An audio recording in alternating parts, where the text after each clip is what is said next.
Well, being 90 minutes from a pool and the lake that you could swim at being frozen over is to make it a lot difficult for swim training purposes. I can understand that. Yeah. I just recently read a post about, you talked about doing a lot of walking on the run, and I myself changed my strategy from Ironman Texas to Ironman Arizona in terms of running. At first it was I'm going to walk through the aid stations at Ironman Texas, which I did, and then it became at Ironman Arizona, I'm going to walk through the every second aid station. And when I actually was in the race, I just kept running.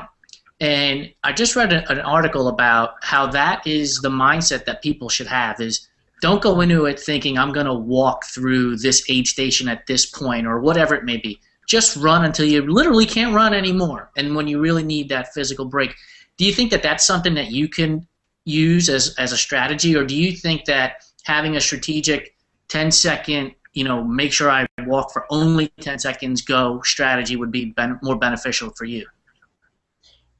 I mean, everybody's different, but I think for me, the running till I can't run is better. Like what you just said, I think, because I think if I set myself up that I'm going to walk, because what I find and I found it in every marathon I've ever done, once you start walking, it's a lot harder to start running again.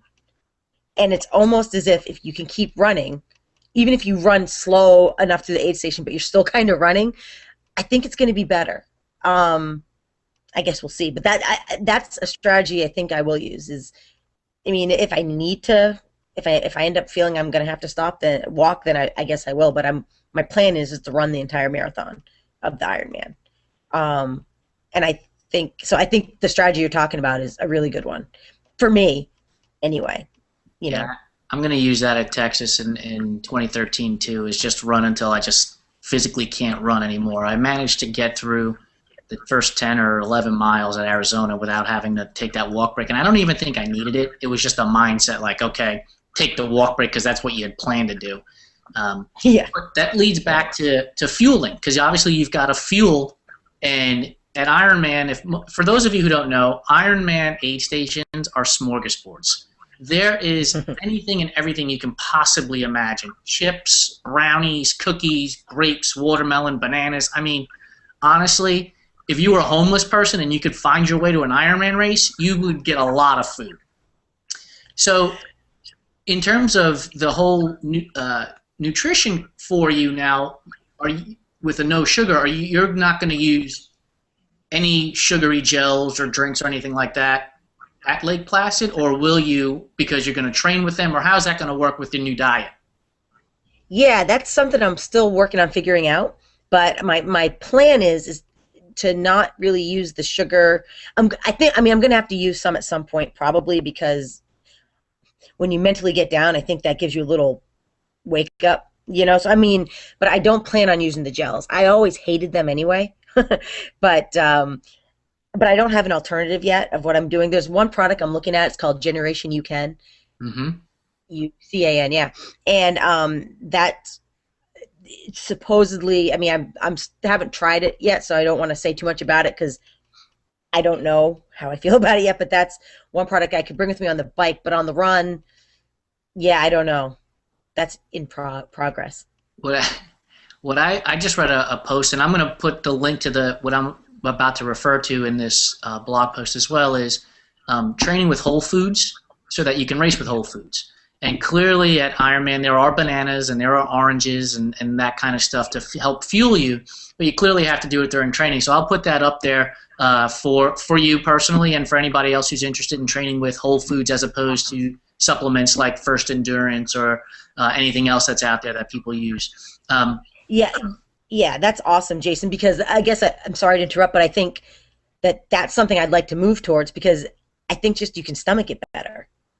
Your body's something real. I agree with you on bananas. Now, I haven't done the research, but I see oranges on the course, and I always think to myself, the acid from an orange against your stomach while you're running, I can't imagine that feeling good. But, I guess if you start training with it, you can learn how to use it, and it would work for you. I'm not really sure, but so be it. You have to definitely do it during your training. How many hours a week are you putting in right now in terms of your training for Lake Placid? Right now I'm doing like 8 to 10, not really that much. I'm mostly just trying to get a good sort of a good base. So it sounds funny to get a base for my base, but I'm trying to get where so when I actually start to do my base, I'm in a good place, not overtrained, but strong. I'm doing some weight training and stuff, which is not something I've done before. Hmm. Doing that a couple days a week. And then I'm working on the run a lot right now and just doing some basic trainer rides. I use Sufferfest like crazy. I think it's the best video out there as far as for getting stronger on the bike inside. um, so yeah, it's about 10 hours. I get up at 4 and drive usually to the gym or down to where there's some lights on the road so I can run without getting smushed. You are a self-coached athlete for this training cycle, correct? Yes.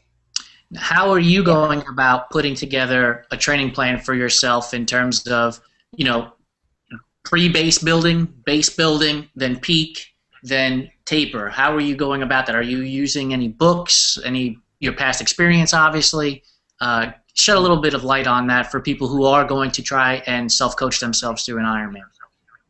Yeah, I'm using the Fitzgerald book and a little bit of Joel Friel, and but honestly, stealing Jeff Irvin's and Kevin Kevin Newman's training plan and sort of adjusting it to make it for me. But that's what they used to make that plan, and that's the plans that both used in the past. And I have an Excel spreadsheet that they sort of set up, but I've used those books and sort of adjusted it for me because I'm not where they are.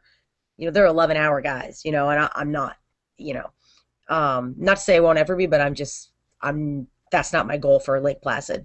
And so but it gives you a good idea of the volume to put in. And if you look at what's that Fitzgerald book? Do you know off the top of your head, the Triathlete Bible or no? I don't know. Anyway, they have a really good description of how to do the build and the base and the build and all that and the peak, and you can pick your dates that you have A or B races so you can peak and recover and all that. And I'm using those books in conjunction with the spreadsheet that those guys were kind enough to share with me. So For those of you who don't know, Jeff Irvin is danglethecarrot.blogspot.com, and Kevin Newman is ironmanby30.com. Check out those two sites. They're great. They're great friends of mine. They provide a ton of information for me and really helped get me through my first season as well. You talked about A and B races. Clearly, Lake Placid is going to be an A race for you. Are there races that you're going to be doing before Lake Placid that we can be on the lookout for? yeah, I'm going to do a 10-mile running race in February, and then I'm looking for a half Ironman in June, but I haven't figured out which one I'm going to do yet. The one I wanted to do, they canceled. So I'm trying to come up with that. They made it into an Olympic instead. Do it twice. Yeah, I might do that. I might have no choice. So yeah, I'm not doing a lot of races leading up to it, I don't think. I have a sprint try I'm going to do in June just because it's a great race in Maine, put on by Tri Maine.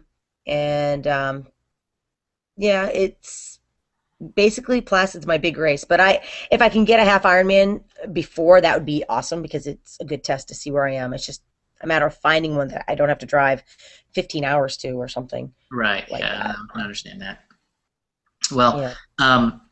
so you train by yourself. You live in the outer reaches of America, the United States.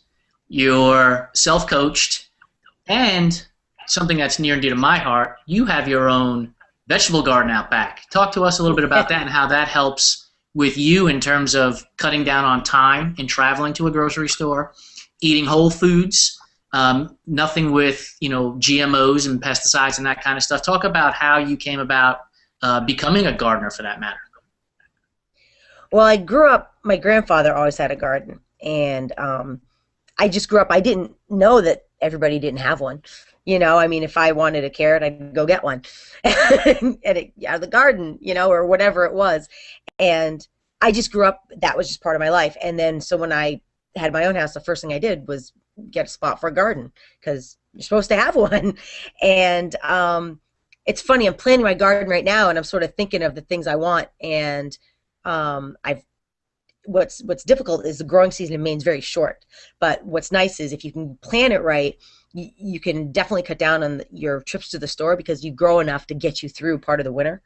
But you've got to, you know, take care of it as far as canning or freezing or whatever it is. But yeah, it's a pretty big garden. Not as big as my grandfather's ever was, but I try to pick stuff that like I grow a lot of kale and spinach and stuff like that I want to eat through the year, but I also try to keep plant stuff that I can store. I grow a lot of like, garlic and beans and trying to think what else I grow. Onions and a lot of stuff like that. But what's nice is I know where it came from. I take care of my soil myself. I know I don't put any crap in it. And the place where I get my seeds, it's a local company, and all the seeds are actually now they're Maine seeds that have been propagated in Maine. So that stuff's pretty important to me because I think the knowing that there's no GMOs in my food is, well, a good thing. Well, I really want to say thank you to you for being a willing guest on our first interview, our first episode. Hopefully people can understand what it is like to have to train on your own, have to coach yourself, have to basically take care of everything from A to Z all on your own, and yet still know that it's possible to not only get to the start line of an Ironman, but to finish one. You're going for Ironman number 2 in 2013 at Lake Placid, and we as a triathlon community and family are super excited and cannot wait for July 28th to roll around. We'll be following you on caratunkgirl.com as you progress through your training. And for anybody who wants to see more of Porter, she's got Wagging Wednesday posts. Be sure to check those out. Be sure to check her out on Twitter as well with she's at caratunkgirl on Twitter as well, so be sure to check Mandy out there and follow her progress and be inspired by somebody who's basically handling all of this stuff on her own. So if you think that you can't do it because you don't have a triathlon community behind you and a ton of people within your vicinity, you're wrong. Mandy's doing it all on her own. We're super proud of her. We're excited to watch her progress from this little girl in Maine to a person who's going to be told by Mike Riley, you are an Ironman, and it's very inspiring. So, Mandy, really appreciate you taking the time to sit through this interview process with us, and hopefully we'll do another one maybe in a few months to track your progress and where you're at, and by then maybe the thaw will have occurred and you'll be able to actually get out on the road with your bike. That would be fabulous. Oh, thank you so much for having me. It was really fun, and thank you for the kind words. Oh, you're quite welcome. You've always been a great inspiration to me, one of the first blogs I started following, and honestly, it was great to actually meet you in person back in August, and I can't wait for all of us to get together again.